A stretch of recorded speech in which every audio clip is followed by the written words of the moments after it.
24,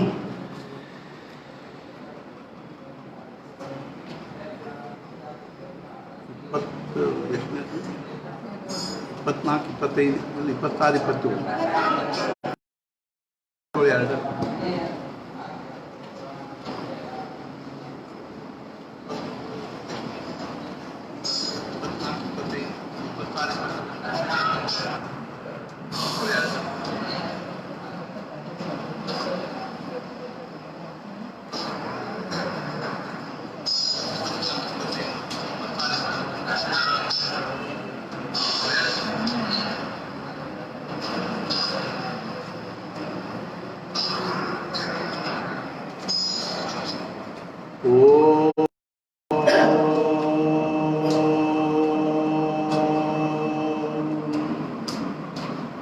वक्रतुंड महाकाय सूर्यकोटि समप्रभ देव सर्वकार्ये सर्वदा ब्रह्मानंदं परमसुखदं केवलं ज्ञानमूर्तिं द्वन्द्वातीतं गगनसदृशं तत्त्वमस्यादिलक्ष्यम् एकं नित्यं विमलमजलं सर्वधी साक्षिभूतं भावातीतं त्रिगुणरहितं सद्गुरुं तन्नमामि। गुरुर्ब्रह्मा गुरुर्विष्णुः गुरुर्देवो महेश्वरः गुरुस्साक्षात् परब्रह्म तस्मै श्री गुरवे नमः। जयाकाजनी जयाने सदा वासनामातकेला जयामुखी सर्वदा नामकीर्ति त्या ब्रह्म चैतन्य मूर्ति की जय। जय जय रघुवीर समर्थ श्री राम समर्थ। ಪ್ರಾರಂಭದಲ್ಲಿ 3 ಮಾಲೆ ಜಪ ಮಾಡಿ ನಾಮಸ್ಮರಣೆ ಮಾಡಿ ಆಮೇಲೆ ನಮ್ಮ ಇಂದಿನ ಸ್ವಾಧ್ಯಾಯವನ್ನು ಪ್ರಾರಂಭ.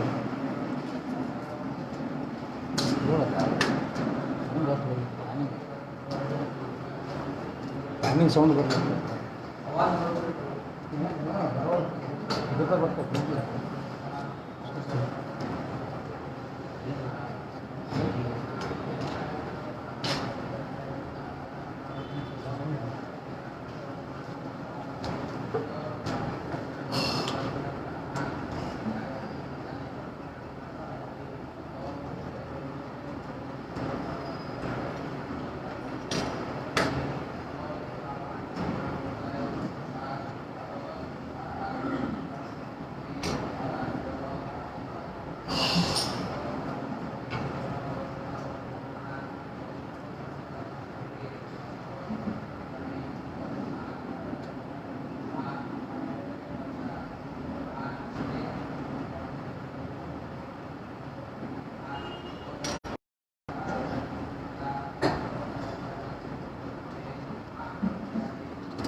सद्गुरुनाथ महाराज की जय जय जय रघुवीर।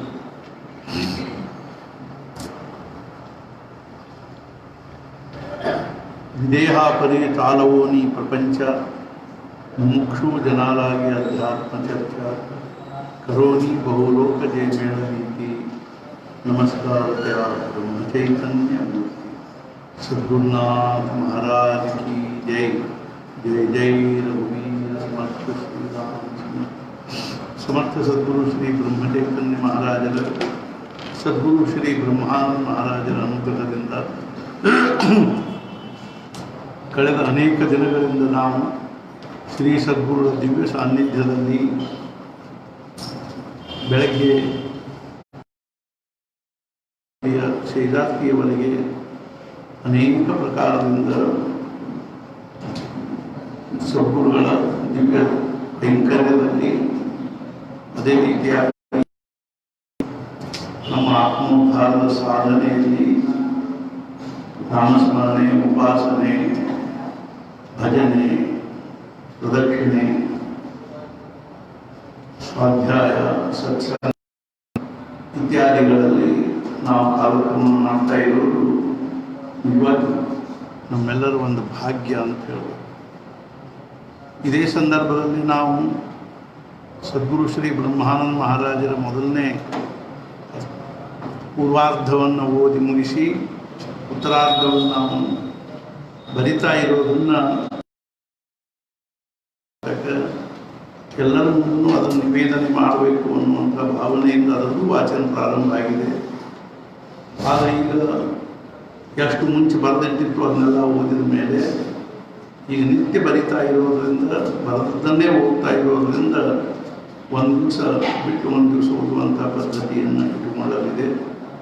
ಅದೇ ರೀತಿಯಾಗಿ ಜೊತೆಗೆ ಯಾವುದಾದ್ರೂ ಒಂದು ಉತ್ತಮವಾಗಿರ್ತಕ್ಕಂಥ ನಮ್ಮ ಸಾಧನೆಯಲ್ಲಿ ಮಾರ್ಗದರ್ಶಕವಾಗಿರ್ತಕ್ಕಂಥದ್ದು ನಾಮಸ್ಮರಣೆಯ ಬಗ್ಗೆ ನಮ್ಮ ಅಂತಃಕರಣದಲ್ಲಿ ನಿಜವಾದ ನಿಷ್ಠೆ ಭಾವನೆ ನಿರ್ಮಾಣ ಮಾಡುವಂಥ ಒಂದು ಯಾವುದಾದ್ರೂ ಸಣ್ಣ ಸಣ್ಣ ಪುಸ್ತಕಗಳನ್ನು ಓದಬೇಕು. ಅದನ್ನು ಅರ್ಥಾತ್ ಒಂದು ಸಹಸ್ರಾರು ಜನರು ಅದನ್ನು ಕೇಳಬೇಕು ಅನ್ನುವಂಥ ಭಾವನೆಯಿಂದ ಈ ಮಾಧ್ಯಮದ ಮೂಲಕ ನಾವು ಈಗಾಗಲೇ ಮನೋಬೋಧಕ ಶ್ಲೋಕಗಳು ಓದಿದ್ವಿ. ಈಗ ಹರಿಪಾಠವನ್ನು ಪ್ರಾರಂಭ ಮಾಡಿದ್ದೀವಿ. ಅದು ಇವತ್ತಿಗೆ ಮುಗೀತದೆ. ನಾಳಿನಿಂದ ನಾವು ಯಾವ ಪುಸ್ತಕವನ್ನು ಓದಬೇಕು ಅನ್ನೋದನ್ನು ನಾವು ತಿಳಿಸ್ತೀವಿ. ಆದ್ದರಿಂದ ಇವತ್ತಿನ ಈ ಒಂದು ಹರಿಪಾಠವನ್ನು ನಾವು ಓದೋಣ ಅಂತ ತಿಳ್ಕೊಂಡು ಹೇಳಿ, ನಾವೆಲ್ಲರೂ ಶ್ರವಣ ಮಾಡೋಣ ಅಂತ ತಿಳ್ಕೊಂಡು ಹೇಳಿ ನಾನು ಅದನ್ನು ಪ್ರಾರಂಭ ಮಾಡ್ತಾ ಇದ್ದೀನಿ. ಜ್ಞಾನೇಶ್ವರ ಮಹಾರಾಜರ ಒಂದು ನಮಸ್ಕಾರ ಶ್ಲೋಕವನ್ನು ಹೇಳಿ ನಾವು ಅವರ ಹೆಸರಿನಲ್ಲಿ ಜೈ ಜೈಕಾರ ಮಾಡಿ ಪುಸ್ತಕವನ್ನು ಶ್ರವಣ ಮಾಡಲು ಪ್ರಾರಂಭ ಮಾಡೋಣ. अलंकापुरी पुण्य भूमि पवित्र तिथे नांदतो ज्ञान राजा सुपात्र तया आठवीता महापुण्य राशि नमस्कार सद्गुरु ज्ञानेश्वराशि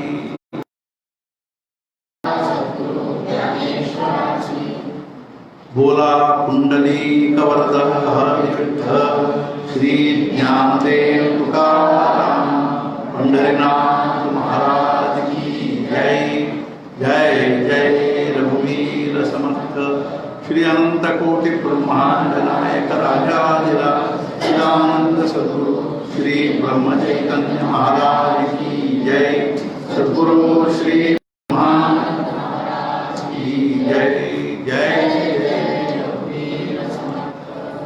श्रीराम समर्थ भंग 26 एक तत्व नाम दृढ़धरी मना हरिसी करुणा येईल तुझी तेना रामकृष्ण गोविंद वाचेसी जपया नामा प्रत्येक तत्व अन्यथा वाया आणिक पंथा जाशी झणी ज्ञानदेवा मौन जपमाळ अंतरी धरोनी श्रीहरी जपे सदा शब्दार्थ ಏಕತತ್ವ ಒಂದೇ ಒಂದು ಸತ್ಯ, ಝಣಿ ಕದಾಚಿತ್ ಇಲ್ಲವಾಗದೆ ಕೂಡಲೇ ಜಪಮಾಳ ಅಂದರೆ ಜಪದ ಖಂಡಧಾರೆ. ಸರಳಾರ್ಥ, ಹೇ ಮನಸ್ಸೇ, ದೃಢವಾದ ನಿಶ್ಚಯದಿಂದ ನೀನು ಭಗವಂತನ ನಾಮ ತೆಗೆದುಕೋ. ನಾನು ಅಂತಿಮ ಸತ್ಯವಾದ್ದರಿಂದ ನೀನು ಅದನ್ನು ಗಟ್ಟಿಯಾಗಿ ಹಿಡಿದು ಹೀಗೆ ಮಾಡಿದ್ದಾದರೆ ಭಗವಂತನಿಗೆ ನಿನ್ನ ಬಗ್ಗೆ ದಯೆ ಉಂಟಾಗುತ್ತದೆ. ಆ ನಾಮವೆಂದರೆ ರಾಮಕೃಷ್ಣ ಗೋವಿಂದ ಆಗಿರುತ್ತದೆ. ಆ ನಾಮವು ಅತ್ಯಂತ ಸುಲಭವಾಗಿರುತ್ತದೆ. ಆದ್ದರಿಂದ ಮೊದಲು ನೀನು ಆ ನಾಮದ ಜಪ ಮಾಡು. ಅದನ್ನು ಜಪ ಮಾಡುವಾಗ ಅಂತಃಕರಣ ಪ್ರೇಮದಿಂದ ಭಗವಂತನ ನಾಮಕ್ಕಿಂತ ಬೇರೆ ಯಾವುದೇ ನಾಮವೂ ಶ್ರೇಷ್ಠವಿಲ್ಲ. ಸುಮ್ಮನೆ ಅವಸರ ಮಾಡಿ ಬೇರೆ ಮಾರ್ಗದ ನಾದಕ್ಕೆ ಬೀಳಬೇಡ. ಶ್ರೀ ಜ್ಞಾನದೇವರು ಅನ್ನುವುದೇನೆಂದರೆ, ನಾನು ಹೊರಗಿನಿಂದ ಸುಮ್ಮನೆ ಇರುತ್ತೇನೆ, ಒಳಗೆ ಅಂತಃಕರಣದಲ್ಲಿ ಭಗವಂತನನ್ನು ಗಟ್ಟಿಯಾಗಿ ಹಿಡಿದುಕೊಂಡು ನಾಮದ ನಿರಂತರ ಧಾರೆ ಎರೆಯುತ್ತಿರುತ್ತೇನೆ. ಭಾವಾರ್ಥ, ಏಕತತ್ವ ನಾಮ ದೃಢಧರಿ ಮನ ಹರಿಸಿ ಕರುಣ ಏಲದು. ನಾವು ಜೀವಂತವಾಗಿರುತ್ತೇವೆ, ಜೀವ ಮಧ್ಯದಲ್ಲಿ ಇರುತ್ತದೆ. ಅದರ ಒಂದು ಕಡೆಗೆ ದ್ವೈತಮಯ ಜಗತ್ತು ಇರುತ್ತದೆ, ಹಾಗೂ ಇನ್ನೊಂದು ಕಡೆಗೆ ಅದ್ವೈತ ಭಗವಂತನಿರುತ್ತಾನೆ. ಜೀವಕ್ಕೆ ಭಗವಂತನ ಕಡೆಗೆ ಹೋಗುವುದಕ್ಕಾಗಿ ಒಂದೇ ತತ್ವವನ್ನು ಹಿಡಿದುಕೊಳ್ಳುವ ಅವಶ್ಯಕತೆ ಇರುತ್ತದೆ. ಆ ತತ್ವವು ಹೇಗಿರಬೇಕೆಂದರೆ, ಅದು ಒಂದು ಕಡೆಗೆ ದೃಶ್ಯದೊಂದಿಗೆ ಅಂಟಿಕೊಂಡಿರಬೇಕು, ಹಾಗೂ ಇನ್ನೊಂದು ಕಡೆಗೆ ದೃಶ್ಯವನ್ನು ಹಿಂದೆ ಹಾಕಿ ಅದ್ವೈತ ಭಗವಂತನೊಂದಿಗೆ ಅಂಟಿಕೊಂಡಿರಬೇಕು. ಇಂಥ ತತ್ವ ಒಂದೇ ಇರುತ್ತದೆ, ಅದೆಂದರೆ ಭಗವಂತನ ನಾಮ. ಮನುಷ್ಯನ ಮನಸ್ಸಿಗೆ ದೃಶ್ಯದ ಆಕರ್ಷಣೆ ಇರುತ್ತದೆ. ನಾಮ ತೆಗೆದುಕೊಳ್ಳಲು ಪ್ರಾರಂಭ ಮಾಡಿದೆವೆಂದರೆ ಆ ಆಕರ್ಷಣೆಯು ಮನಸ್ಸು ನಾಮದಲ್ಲಿ ಏಕಾಗ್ರವಾಗುವುದಕ್ಕೆ ಅಡ್ಡಿ ಕೊಡುತ್ತದೆ. ಆದ್ದರಿಂದ ಮನುಷ್ಯನ ಮನಸ್ಸು ನಾಮದಲ್ಲಿ ಅನನ್ಯವಾಗುವುದಿಲ್ಲ. ಅದರ ಬಗ್ಗೆ ಮನಸ್ಸಿಗೆ ಕೆಳಕೆನಿಸಿದರೆ ಭಾವನೆ ಜಾಗೃತವಾಗುತ್ತದೆ. ಭಾವನೆ ಜಾಗೃತವಾಯಿತೆಂದರೆ ಅಂತಃಕರಣ ಮೃದುವಾಗಿ ಸಾಧಕನು ಪ್ರಾರ್ಥನೆ ಮಾಡುತ್ತಾನೆ. ಭಗವಂತನು ಆ ಪ್ರಾರ್ಥನೆಗೆ ಉತ್ತರ ಕೊಡದೇ ಇರುವುದಿಲ್ಲ. ಭಗವಂತನಿಗೆ ನಾಮ ತೆಗೆದುಕೊಳ್ಳುವವರ ಬಗ್ಗೆ ದಯೆ ಅನಿಸುತ್ತದೆ. ನಾಮದಲ್ಲಿ ದೃಢತೆ ಉಂಟಾಗುವುದಕ್ಕಾಗಿ ಮನಸ್ಸಿನ ಅಂತಃಕರಣದಲ್ಲಿ ಇರುವುದಿಲ್ಲ. ಆ ಶಕ್ತಿಯ ಪೂರೈಕೆಗಾಗಿ ಉತ್ಕಟವಾದ ಪ್ರಾರ್ಥನೆಯಿಂದ ಭಗವಂತನ ಕರುಣೆಯನ್ನು ಜಾಗೃತಗೊಳಿಸುವುದೇ ಉಪಾಯವಾಗಿರುತ್ತದೆ. ಭಗವಂತನ ಕರುಣೆಯನ್ನು ಹೇಗೆ ಜಾಗೃತಗೊಳಿಸಬೇಕೆಂಬುದು ಸತ್ಸಂಗತಿಯಲ್ಲೇ ತಿಳಿಯುತ್ತದೆ. ಹೇ ನಾಮ ಸೋಪೇರೆ ರಾಮಕೃಷ್ಣ ಗೋವಿಂದ ವಾಚೇಸಿ ಸದ್ಗದ ಜಪೆಯಾಗಿ. ಭಗವಂತನ ನಾಮ ತೆಗೆದುಕೊಳ್ಳುವುದು ಸುಲಭವಿರುತ್ತದೆ, ಏಕೆಂದರೆ ಅದಕ್ಕೆ ದೃಶ್ಯದ ಉಪಾಧಿಗಳು ಅತ್ಯಂತ ಕಡಿಮೆ ಬೇಕಾಗುತ್ತವೆ. ನಾಮ ಉಚ್ಚಾರ ಮಾಡುವುದಕ್ಕೂ ಸುಲಭವಿರುತ್ತದೆ. ನಾಮಕ್ಕೆ ಸ್ಥಳದ ಬಂಧನವಿರುವುದಿಲ್ಲ, ಕಾಲದ ಬಂಧನವಿರುವುದಿಲ್ಲ. ಅದಕ್ಕಾಗಿ ಯಾವುದೇ ಕಾರಣ ಬೇಕಾಗುವುದಿಲ್ಲ. ಅಂದರೆ ನಾಮಕ್ಕೆ ಶರೀರದ ಅಥವಾ ಮನಸ್ಸಿನ ಕಷ್ಟವಿಲ್ಲ. ಅದಕ್ಕೆ ಬೇರೆ ಯಾವುದರ ಅವಶ್ಯಕತೆಯೂ ಇಲ್ಲ. ಅದಕ್ಕೆ ನಮ್ಮ ಹೊರತು ಬೇರೆ ಯಾರೂ ಅಡ್ಡ ಬರುವುದಿಲ್ಲ. ಅದನ್ನು ಬೇಕಾದವರು ಬೇಕಾದಲ್ಲಿ ಬೇಕಾದಾಗ ಬೇಕಾದಷ್ಟು ತೆಗೆದುಕೊಳ್ಳಬಹುದು. ಅದರ ಅನಂತತೆಯು ಎಂದು ಮುಗಿಯುವುದಿಲ್ಲ. ಎಂದೂ ಮುಗಿಯುವುದಿಲ್ಲ. ಇಷ್ಟೆಲ್ಲ ಇರುವುದರಿಂದ ಮೇಲೆ ಅದರಲ್ಲಿ ಇನ್ನೂ ಸುಲಭತನವೆಂದರೆ ಏನು ಎನ್ನಲಿಕ್ಕೆ ಶಕ್ಯವಿದೆ. ಆದರೆ ಮನುಷ್ಯನ ಸ್ವಭಾವವು ಅತ್ಯಂತ ಚಮತ್ಕಾರವಾಗಿರುತ್ತದೆ. ಸುಲಭ, ಸಹಜ ಹಾಗೂ ನಿತ್ಯ ಪ್ರಾಪ್ತವಾಗುತ್ತದೆಯೋ ಜನರು ಅದರ ಮೌಲ್ಯವನ್ನು ತಿಳಿದುಕೊಳ್ಳುವುದಿಲ್ಲ. ನಾಮದ ವಿಷಯದಲ್ಲಿ ಹೀಗೆ ಆಗುತ್ತದೆ. ದೃಶ್ಯದಲ್ಲಿ ವಸ್ತು ಹಾಗೂ ಅದರ ಹೆಸರು ಬೇರೆ ಬೇರೆ ಆಗಿರುತ್ತದೆ. ಅದ್ವೈತದಲ್ಲಿ ಪರಮಾತ್ಮ ವಸ್ತು ಹಾಗೂ ಅದರ ನಾಮ ಇವುಗಳಲ್ಲಿ ಅಭೇದವಿರುತ್ತದೆ. ಆದ್ದರಿಂದ ಭಗವಂತನು ಎಷ್ಟು ಅಂತಿಮ ತತ್ವವಾಗಿರುತ್ತಾನೋ ಅವರ ಸ್ಫುರಣವೆನಿಸಿದ ನಾಮವೂ ಕೂಡ ಅಷ್ಟೇ ಅಂತಿಮ ತತ್ವ, ಪರಮತತ್ವವಾಗಿರುತ್ತದೆ. ಆದ್ದರಿಂದ ಇಂಥ ಭಗವಂತನ ನಾಮವನ್ನು ಮೊದಲು ಗಟ್ಟಿಯಾಗಿ ಹಿಡಿದುಕೊಳ್ಳಬೇಕು. ಆಗ ನಾಮವು ಮನಸ್ಸಿನಲ್ಲಿ ಆಳದವರೆಗೆ ಹೋಗುತ್ತದೆ. ಮನಸ್ಸಿನ ಅತ್ಯಂತ ಆಳದವರೆಗೆ ತಲುಪಿತೆಂದರೆ ಭಗವಂತನನ್ನು ಕಳವಳದಿಂದ ಪ್ರಾರ್ಥಿಸಬೇಕು. ಆ ಪ್ರಾರ್ಥನೆಯು ಭಗವಂತನಿಗೆ ತಲುಪುತ್ತದೆ. ನಾಮ ತೆಗೆದುಕೊಳ್ಳುವಾಗ ಅದರಲ್ಲಿಯ ಭಾವನೆಗೆ ಬಹಳ ಮಹತ್ವವಿರುತ್ತದೆ. ಭಾವನೆಯಲ್ಲಿ ಸಂಪೂರ್ಣ ಜೀವವು ಮುಳುಗಿ ಹೋಗುತ್ತದೆ. ಹೃದಯದಲ್ಲಿ ಭಾವನೆಯು ಜಾಗೃತವಾಯಿತೆಂದರೆ ಅಹಂಕಾರದ ಪರದೆಯು ದೂರ ಸರಿಯುತ್ತದೆ. ಆಗ ಮನುಷ್ಯನು ತನ್ನನ್ನು ತಾನು ಅರಿಯುತ್ತಾನೆ. ಅದರಿಂದ ಅವನಿಗೆ ಭಗವಂತನ ಅನುಭವ ಬರುತ್ತದೆ. ಭಗವಂತನ ಅನುಭವ ಅಂತರಂಗದಲ್ಲಿಯೇ ಬರುತ್ತದೆ. ಅದರ ಪರಿಣಾಮದಿಂದಾಗಿ ಮನಸ್ಸಿನ ಹಳೆಯ ರಚನೆಯೇ ಬದಲಾಗುತ್ತದೆ. ಆಗ ಎಲ್ಲ ಕಡೆಗೂ ಒಂದೇ ಅಧಿಷ್ಠಾನ ಅನುಭವಕ್ಕೆ ಬರುತ್ತದೆ. ನಾಮಾಪರತೆ ತತ್ವ ನಾಹೀದೆ ಅನ್ಯಥಾ ವಾಯ ಅಣಿಕ ಪಂಥ ಜಾಶಿ ಜನಿ. ನಾಮಕ್ಕಿಂತ ಬೇರೆ ಶ್ರೇಷ್ಠ ತತ್ವವೇ ಇರುವುದಿಲ್ಲ. ತತ್ವವು ಅವಿನಾಶಿಯಾಗಿರಲಿಕ್ಕೇ ಬೇಕು. ಭಗವಂತನ ನಾಮವು ಹೀಗೆ ಇರುತ್ತದೆ. ಇಲ್ಲಿ ಭಗವಂತನ ನಾಮದ ಒಂದು ಪರಮ ವೈಶಿಷ್ಟ್ಯವನ್ನು ತಿಳಿದುಕೊಳ್ಳಬೇಕು. ಜೀವನದ ಎಲ್ಲ ಕ್ಷೇತ್ರಗಳಲ್ಲಿ ಸಾಧನ ಸಾಧ್ಯ ಸಂಬಂಧವಿರುತ್ತದೆ. ಆ ಸಂಬಂಧದಲ್ಲಿ ಒಂದೇ ದಿಶೆ ಇರುತ್ತದೆ. ಅಂದರೆ ಸಾಧನೆ ಹಾಗೂ ಸಾಧ್ಯ ಇವುಗಳಲ್ಲಿ ಅಂತರವಿರುತ್ತದೆ. ಹಾಗೂ ಸಾಧನೆಯಿಂದ ಸಾಧ್ಯದ ಕಡೆಗೆ ಹೋಗಬೇಕಾಗುತ್ತದೆ. ಸಾಧನೆಯ ಅಭ್ಯಾಸದಿಂದ ಸಾಧಕನು ಸಾಧ್ಯದ ಹತ್ತಿರ ಹೋಗುತ್ತಾನೆ. ಕೊನೆಗೆ ಸಾಧ್ಯವು ಪದಗಳಲ್ಲಿ ಬಿದ್ದಿತೆಂದರೆ ಸಾಧನೆಯು ಮುಗಿಯುತ್ತದೆ.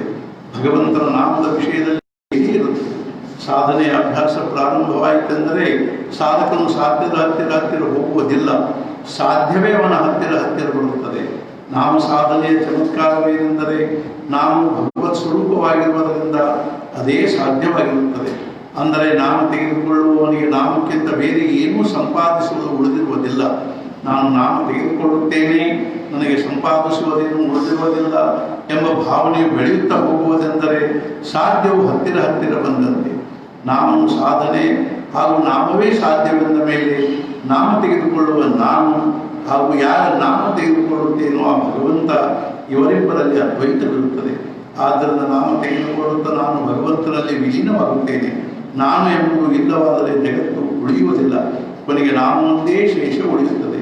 ಈ ಅನುಭವ ಬರುವವರಿಗೆ ಧೈರ್ಯದಿಂದ ನಾಮ ತೆಗೆದುಕೊಳ್ಳುತ್ತಿರಬೇಕು. ಈ ಧೈರ್ಯವಿದ್ದರೆ ಸಾಧಕನು ಆತುರದಿಂದ ದೃಶ್ಯದಲ್ಲೇ ಅನುಭವದ ಬೆನ್ನು ಹತ್ತುತ್ತಾನೆ. ಹೀಗೆ ಆಗಬಾರದೆಂಬ ಸೂಚನೆಯನ್ನು ಇಲ್ಲಿ ಸ್ಪಷ್ಟವಾಗಿ ಕೊಟ್ಟಿರುತ್ತಾರೆ. ಉಳಿದ ಮಾರ್ಗಗಳಲ್ಲಿ ಸ್ವಲ್ಪ ಸಾಧನೆಯಾದರೂ ಚಿಕ್ಕ ಪುಟ್ಟ ಅನುಭವ ಬರುತ್ತವೆ. ಅವುಗಳಿಗೆ ಬಿಡುತ್ತಾನೆ ಹಾಗೂ ಅವುಗಳ ಬೆನ್ನು ಹತ್ತುತ್ತಾನೆ. ಆದರೆ ಸಾಧಕರು ಹೀಗೆ ಮಾಡಬಾರದು. ಜ್ಞಾನದೇವ ಮೌನ ಜಪಮಾಳ ಅಂತರಿ ಧರೋನಿ ಶ್ರೀಹರಿ ಜಪೇ ಸದಾ. ಭಗವಂತನ ನಾಮದ ಅಭ್ಯಾಸ ಮಾಡತೊಡಗಿದೆವೆಂದರೆ ಮೊದಲು ಬರುವ ಬಹಳ ದೊಡ್ಡ ಅನುಭವವೇನೆಂದರೆ ವಾಣಿಯ ಊರ್ಮಿ ಕಡಿಮೆಯಾಗುವುದಾಗಿರುತ್ತದೆ. ಮೌನಕ್ಕೆ 2 ಅಂಗಗಳಿರುತ್ತವೆ. ಬಾಯಿ ಮುಚ್ಚಿಕೊಂಡಿರುವುದು ಆದರೆ ಒಳಗೆ ಮಾತು ನಡೆದಿರುವುದು ಒಂದು ಅಂಗವಾದರೆ, ಬಾಯಿ ಮುಚ್ಚಿಕೊಂಡು ಒಳಗೂ ಕೂಡ ಮಾತನಾಡುವ ಉತ್ಕಂಠತೆಯೇ ಕ್ಷೀಣವಾಗುವುದು 2ನೇ ಅಂಗವಾಗಿರುತ್ತದೆ. ಭಗವಂತನ ನಾಮವು ಮಾತನಾಡುವ ಉತ್ಕಂಠತೆಯನ್ನೇ ಕಡಿಮೆ ಮಾಡಿಬಿಡುತ್ತದೆ.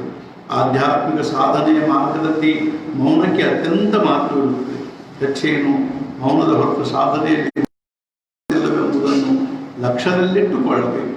ಮಾತನಾಡುವುದರಿಂದ ಮನುಷ್ಯನ ಮನಸ್ಸಿನ ಶಕ್ತಿಯು ಬಹಳಷ್ಟು ವ್ಯಯವಾಗುತ್ತದೆ. ವಿಕಾರವಶರಾಗಿ ಮಾತನಾಡುವುದು, ಅನಾವಶ್ಯಕ ತಮ್ಮ ಜ್ಞಾನ ತೋರಿಸುವುದಕ್ಕಾಗಿ ಮಾತನಾಡುವುದು, ಮಾತನಾಡುವುದು, ಸುಳ್ಳು ಹೇಳುವುದು ಮುಂತಾದ ಪ್ರಕಾರಗಳಿಂದ ಮನುಷ್ಯನು ತನ್ನ ಶಾರದಾ ಶಕ್ತಿಯನ್ನು ವ್ಯರ್ಥವಾಗಿ ಕಳೆದುಕೊಳ್ಳುತ್ತಾನೆ. ಭಗವಂತನ ನಾಮದ ಒಂದು ದೊಡ್ಡ ಪರಿಣಾಮವೇನೆಂದರೆ ಕ್ಷೀಣವಾಗುತ್ತದೆ. ಆದ್ದರಿಂದ ನಾಮ ತೆಗೆದುಕೊಳ್ಳುವ ಸಾಧಕನು ಬಹಳಷ್ಟು ವೇಳೆ ಸುಮ್ಮನೆ ಕುಳಿತುಕೊಂಡಿರುತ್ತಾನೆ. ಅವನು ಹೊರಗಿನಿಂದ ಸುಮ್ಮನೆ ಕುಳಿತಂತೆ ಕಂಡರೂ ಒಳಗೆ ಅವನ ನಾಮಸ್ಮರಣೆ ನಡೆದೇ ಇರುತ್ತದೆ. ಶ್ರೀ ಜ್ಞಾನದೇವರಿಗೆ ಇದೇ ಅನುಭವ ಬಂದಿರುತ್ತದೆ. ಅವರು ಹೊರಗಿನಿಂದ ಮೌನವಿದ್ದಂತೆ ಕಾಣುತ್ತಿದ್ದರು, ಆದರೆ ಅವರ ಅಂತಃಕರಣದಲ್ಲಿ ನಾಮದ ಧಾರಿಯೊಂದಿದೆ. ಮಾಲಿಯು ಹೊರಗಿನಿಂದ ನಡೆದಿರುವಂತೆ ನಾಮದ ಮಾಲಿಯು ಒಳಗೆ ನಡೆದಿರಬೇಕು.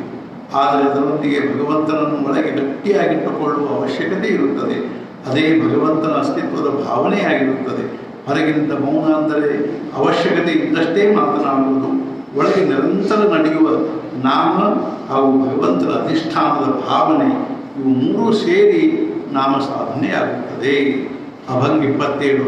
ಸರ್ವ ಸುಖ ಗೋಡಿ ಸರ್ವಶಾಸ್ತ್ರ ನಿವಡಿ ರಿಕಾಮ ಅರ್ಧಘಡಿ ರಾಹುನಕೋ ಲಟಿಕಾ ವ್ಯವಹಾರ ಸರ್ವ ಸಂಸಾರ ವಾಯಾ ಏರಧಾರ ಹರಿವಿನ ನಾಮ ಮಂತ್ರ ಜಪ ಕೋಟಿ ದಾಯಿಲ ಪಾಪ ಕೃಷ್ಣನಾಮಿ ಸಂಕಲ್ಪ ಧರುಣಿ ರಾಯ ನಿಜವೃತ್ತಿ ಕಾಢಿ ಸರ್ವ ಮಾಯಾ ತೋಡಿ ಇಂದ್ರಿಯ ಸವಡಿ ಲಪುನಕೋ ತೀರ್ಥವ್ರತಿ ಭಾವ ಧರೀರೆ ಕರುಣ ಶಾಂತಿ ದಯಾ ಪಾವನ ಹರಿ ಕರಿ. ಜ್ಞಾನದೇವ ಪ್ರಮಾಣ ನಿವೃತ್ತಿ ದೇವಿ ಜ್ಞಾನ ಸಮಾಧಿ ಸಂಜೀವನ ಹರಿಪಾಠ ಅರ್ಧಘಡಿ ಕೆಲಸವಿಲ್ಲದೆ ನಿವಡಿ ನಿರ್ಣಯ ಮಾಡುವುದು, ಲಟಿಕಾ ಸತ್ಯವಿಲ್ಲದ ವಿಶ್ವಾಸಘಾತಕಿ, ಏರಧಾಗ ವ್ಯರ್ಥ ಹೋಗುವುದು ಬರುವುದು ನಿಜ ವೃತ್ತಿ ನಮ್ಮ ಮನೋವ್ಯಾಪಾರ ಸವಡಿ ಸ್ಥಳ ಅವಕಾಶ. ಸರ್ವಶಾಸ್ತ್ರಗಳು ನಿರ್ಣಯ ಮಾಡುವುದೇನೆಂದರೆ ಕೇವಲ ಒಂದು ಭಗವಂತನ ನಾಮದಲ್ಲಿ ಸರ್ವ ಸುಖಗಳ ಮಾಧುರ್ಯವು ಸಂಗ್ರಹವಾಗಿರುತ್ತದೆ. ಆ ಭಗವಂತನ ನಾಮದ ಹೊರತು ನೀನು ಒಂದು ಕ್ಷಣವೂ ಸುಮ್ಮನಿರಬೇಡ. ಈ ಎಲ್ಲ ಸಂಸಾರವು ಸತ್ಯವಿಲ್ಲದ ಉದ್ಯೋಗವಾಗಿರುತ್ತದೆ. ಇದು ಅಸತ್ಯದ ಕಾಲಭಾರವಾಗಿರುತ್ತದೆ. ಭಗವಂತನ ಹೊರತು ಜನ್ಮ ಮರಣವು ವ್ಯರ್ಥ. ಇನ್ನು ಯಾವಾಗಲೂ ಭಗವಂತನ ನಾಮಮಂತ್ರದ ಜಪ ಮಾಡು. ಅದರಿಂದ ಕೋಟ್ಯಾವಧಿ ಪಾಪಗಳು ನಾಶವಾಗುತ್ತವೆ. ನೀನು ನಿಶ್ಚಯಪೂರ್ವಕ ಭಗವಂತನ ನಾಮದಲ್ಲಿರು. ಈ ಸಂಸಾರದಿಂದ ನಿನ್ನ ಮನೋವೃತ್ತಿಗಳನ್ನು ಹಿಂತೆಗೆದು ಮತ್ತು ಭಾವನೆ ಎಲ್ಲ ಬಂಧನಗಳನ್ನು ಹರಿದು ಹಾಕು. ಯಾವುದೇ ನಿಮಿತ್ತದಿಂದ ಇಂದ್ರಿಯಗಳ ಭೋಗಗಳಿಗೆ ಬಲಿಯಾಗಬೇಡ. ಆ ಭೋಗಗಳ ಹಿಂದೆ ನಿನ್ನನ್ನು ನೀನು ಕಳೆದುಕೊಳ್ಳಬೇಡ. ಪವಿತ್ರ ತೀರ್ಥ ಹಾಗೂ ವ್ರತಗಳ ವಿಷಯದಲ್ಲಿ ಶ್ರದ್ಧೆ ಇರಲಿ. ಶಾಂತಿ, ದಯೆ, ಕರುಣೆ ಮುಂತಾದವುಗಳನ್ನು ಮನಸ್ಸಿನಲ್ಲಿ ಇಟ್ಟುಕೊಂಡು ನಿನ್ನವನನ್ನಾಗಿ ಮಾಡಿಕೊ. ಭಗವಂತನ ನಾಮವು ಸಮಾಧಿಯ ಪುನರುಜ್ಜೀವನ ಮಾಡುವಂತಹದ್ದಾಗಿರುತ್ತದೆ. ಶ್ರೀ ಜ್ಞಾನದೇವರು ಅನ್ನುವುದೇನೆಂದರೆ, ನನಗೆ ಈ ಜ್ಞಾನವನ್ನು ಶ್ರೀ ನಿವೃತ್ತಿನಾಥರು ಕೊಟ್ಟಿರುತ್ತಾರೆ. ನನಗೆ ಅದು ಅಂತಿಮ ಪ್ರಮಾಣವಾಗಿರುತ್ತದೆ. ಭಾವ ಸರ್ವಸುಖ ಗೋಡಿ ಸರ್ವಶಾಸ್ತ್ರ ನಿವಡಿ ರಿಕಾಮ ಅರ್ಧಘಡಿ ರಾಹುನಕೋ. ಸರ್ವಸುಖ ಅಂದರೆ ಪೂರ್ಣ ಸುಖ. ಪೂರ್ಣ ಸುಖವು ಶಾಶ್ವತವಾಗಿರುತ್ತದೆ. ಅಂದರೆ ಅದು ಇಂದು ಬರುತ್ತದೆ, ನಾಳೆ ಇಂದು ಇರುತ್ತದೆ, ನಾಳೆ ಇರುವ ಸುಖವು ಸ್ವತಂತ್ರವಾಗಿರುತ್ತದೆ. ಅಂದರೆ ಅದು ಯಾವುದೊಂದನ್ನು ಅವಲಂಬಿಸಿರುವುದಿಲ್ಲ. ಪೂರ್ಣ ಸುಖವು ಅಂತರ್ಯಾಮಿಯಾಗಿರುತ್ತದೆ. ಅಂದರೆ ಪರಿಸ್ಥಿತಿಯೊಂದಿಗೆ ಅದರ ಸಂಬಂಧವಿರುವುದಿಲ್ಲ. ಪೂರ್ಣ ಸುಖವು ಹೆಚ್ಚು ಕಡಿಮೆ ಇರುವುದಿಲ್ಲ. ಏಕೆಂದರೆ ಅದು ಹೆಚ್ಚು ಕಡಿಮೆಯಾದರೆ ಅದು ಪೂರ್ಣವಾದಂತಲ್ಲ. ಪೂರ್ಣ ಸುಖವು ಮತ್ತೇನನ್ನೂ ಅಪೇಕ್ಷಿಸುವುದಿಲ್ಲ. ಏಕೆಂದರೆ ಅದರಲ್ಲಿ ಮತ್ತೆ ಯಾವುದರ ಅಪೇಕ್ಷೆಯೂ ಉಳಿದಿರುವುದಿಲ್ಲ. ಪೂರ್ಣ ಸುಖವು ಯಾರದೋ ಅವರಲ್ಲಿಯೇ ಅನುಭವಿಸುವುದಾಗಿರುತ್ತದೆ. ಇಂಥ ಪೂರ್ಣ ಸುಖವು ಪೂರ್ಣವಾದವನ ಹತ್ತಿರವೇ ಇರುತ್ತದೆ. ಭಗವಂತನೊಬ್ಬನೇ ಪೂರ್ಣವಾಗಿರುತ್ತಾನೆ.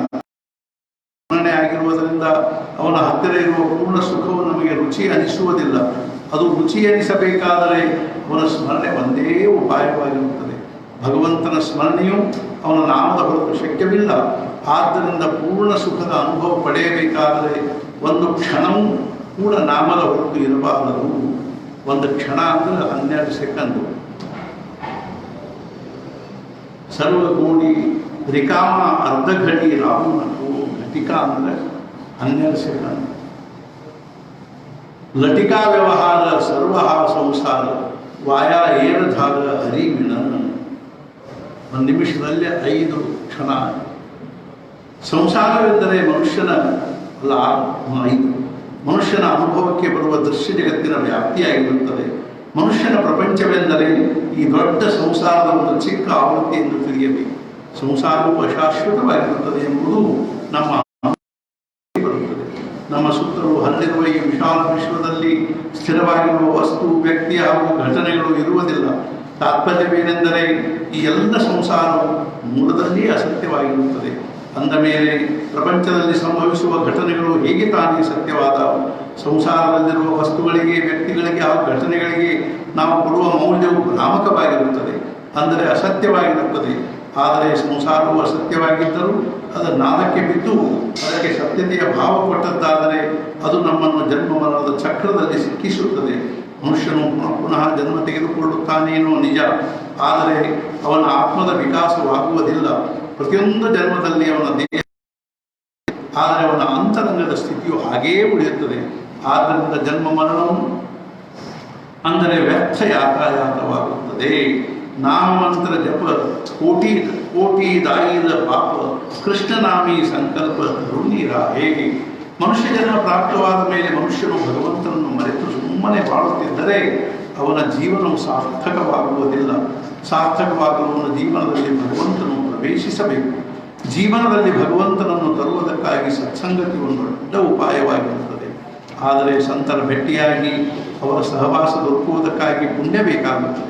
ಪುಣ್ಯದ ಸಂಚಯವಾಗಲು ಪಾಪದ ಕ್ಷಯವಾಗಬೇಕಾಗುತ್ತದೆ. ಪಾಪದ ಕ್ಷಯವಾಗಿ ಪುಣ್ಯ ಬೆಳೆಯಬೇಕಾದರೆ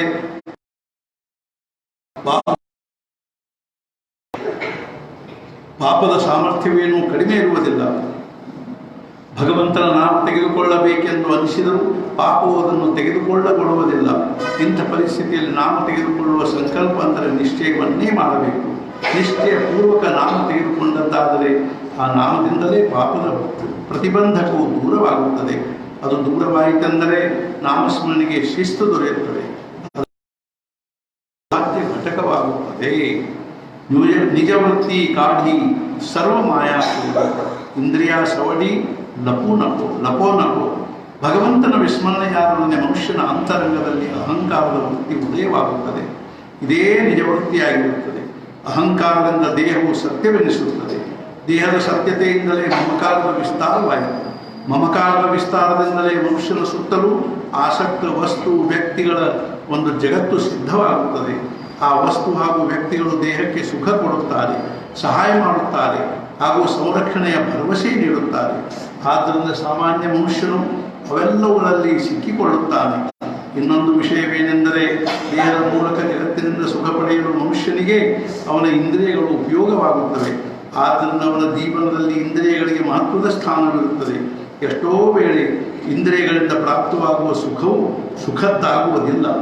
ಆದರೆ ಮನುಷ್ಯನಿಗೆ ಸುಖದ ಅಭ್ಯಾಸ ಎಷ್ಟು ಆಗಿರುತ್ತದೆಂದರೆ, ಅವನು ಯಾವುದಾದರೂ ನಿಮಿತ್ತದಿಂದ ಇಂದ್ರಿಯ ಸುಖದ ಬೆನ್ನು ಹತ್ತುತ್ತಾನೆ.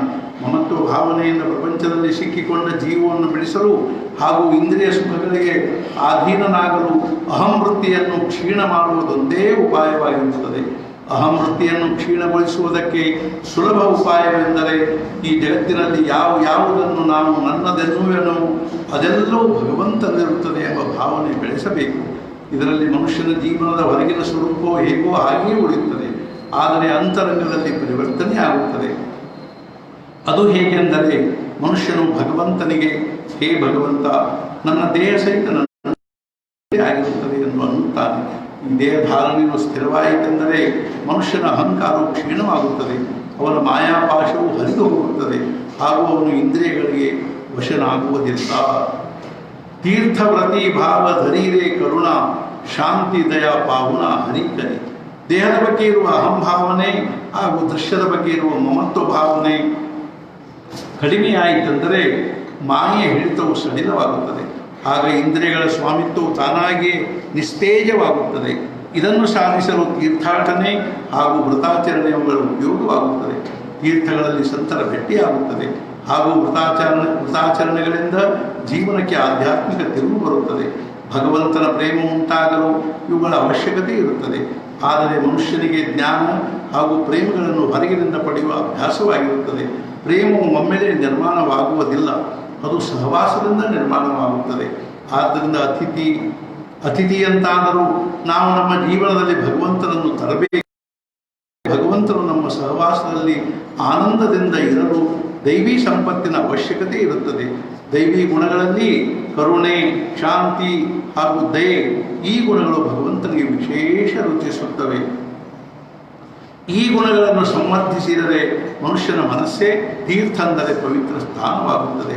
ಆ ಮಾನಸ ತೀರ್ಥದಲ್ಲಿ ಭಗವಂತನ ಪ್ರೇಮದ ಗಂಗೆ ಹರಿಯುತ್ತದೆ.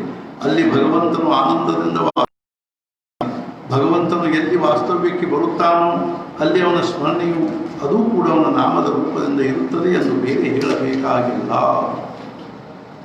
ಜ್ಞಾನದೇವ ಪ್ರಮಾಣ ನಿವೃತ್ತಿ ದೇವಿ ಜ್ಞಾನ ಸಮಾಧಿ ಸಂಜೀವನ ಹರಿಪಾಠ. ಸಾಮಾನ್ಯ ಅತಿಥಿಗೂ ಹಾಗೂ ಭಗವಂತನೆಂಬ ಅತಿಥಿಗೂ ಮೂಲಭೂತ ವ್ಯತ್ಯಾಸವಿರುತ್ತದೆ. ಉಳಿದ ಅತಿಥಿಗಳು ಎಷ್ಟೇ ದಿವಸ ಇದ್ದರೂ ಅವರ ಅತಿಥಿತನ ಹೋಗುವುದಿಲ್ಲ. ಆದರೆ ಭಗವಂತನು ಅತಿಥಿಯಾಗಿ ಜೀವನದಲ್ಲಿ ಪ್ರವೇಶಿಸಿದನೆಂದರೆ ನೋಡುವಷ್ಟರಲ್ಲಿ ಜೀವನವನ್ನು ತನ್ನ ನಿಯಂತ್ರಣದಲ್ಲಿ ತೆಗೆದುಕೊಳ್ಳುತ್ತಾನೆ. ಆದರೆ ಅವನ ಸ್ವಾಮಿತ್ವದಲ್ಲಿ ಪ್ರೇಮವು ಅಕಂಠ ತುಂಬಿರುತ್ತದೆ. ಅವನ ಹೊರತು ಜೀವನವು ಶೂನ್ಯವೆನಿಸುತ್ತದೆ.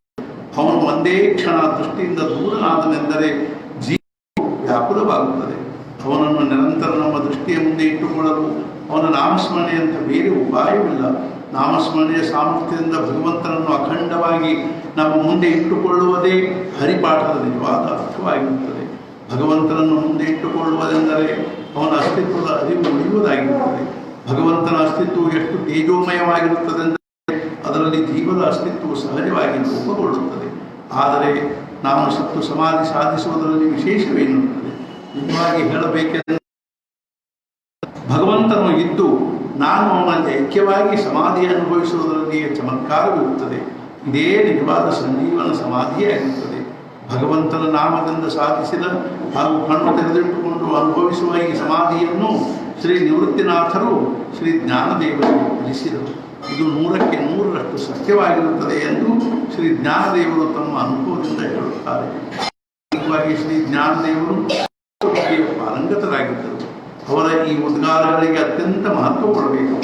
ಯೋಗ ಮಾರ್ಗದಿಂದ ಹಾಗೂ ಜ್ಞಾನ ಮಾರ್ಗದಿಂದ ಏನು ಸಾಧಿಸುವುದಿರುತ್ತದೆಯೋ ಅದನ್ನು ಭಗವಂತನ ನಾಮದಿಂದ ಸಾಧಿಸಲು ಬರುತ್ತದೆ ಎಂದು ಹರಿಪಾಠದ ಈ ಅಭಂಗಗಳಲ್ಲಿ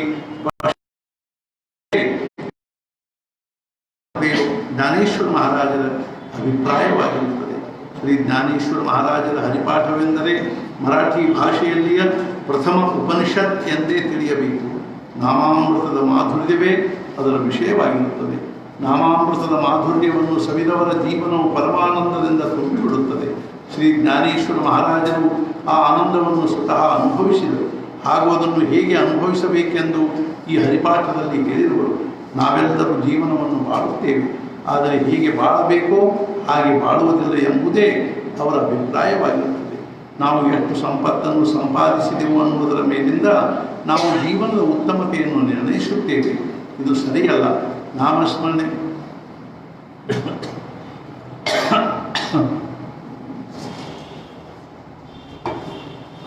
ನಾಮಸ್ಮರಣೆಯಿಂದ ಸಿಗುವ ಆನಂದದಿಂದ ಜೀವನದ ಉತ್ತಮತೆಯನ್ನು ಅಳೆಯಬೇಕು. ಈ ಆನಂದ ಅಪೂರ್ವ ಸಂಪತ್ತು ಎಂದೂ ಮುಗಿಯುವಂತಹದ್ದು. ಈ ಆನಂದದ ಅಪೂರ್ವ ಸಂಪತ್ತು ಎಂದೂ ಮುಗಿಯುವಂತಹದ್ದಲ್ಲ. ಶ್ರೀ ಜ್ಞಾನೇಶ್ವರ ಮಹಾರಾಜರೇ ಉದಾಹರಣೆ ನೋಡಬೇಕು. ಭಗವಂತನ ದರ್ಶನಕ್ಕಾಗಿ ಯಾವುದಾದ್ರೂ ಒಂದು ಕ್ಷೇತ್ರಕ್ಕೆ ಹೋಗಬೇಕು. ಅಲ್ಲಿ ಅತಿಥಿಯಂತೆ 4 ದಿವಸ ಇರಬೇಕು. ಆ ವಾಸ್ತವ್ಯದಲ್ಲಿ ಅನೇಕ ಅನಾನುಕೂಲತೆಗಳನ್ನು ಸಹಿಸಿಕೊಳ್ಳಬೇಕು. ಅಂದರೆ ಭಗವಂತನ ದರ್ಶನದಿಂದ ಸಮಾಧಾನ ಹೊಂದಿ ಆನಂದದಿಂದ ತಿರುಗಿ ಹೋಗಬೇಕು. ಇದೇ ರೀತಿ ಶ್ರೀ ಜ್ಞಾನೇಶ್ವರ ಮಹಾರಾಜರು ಈ ಜಗತ್ತಿಗೆ ಬಂದರು.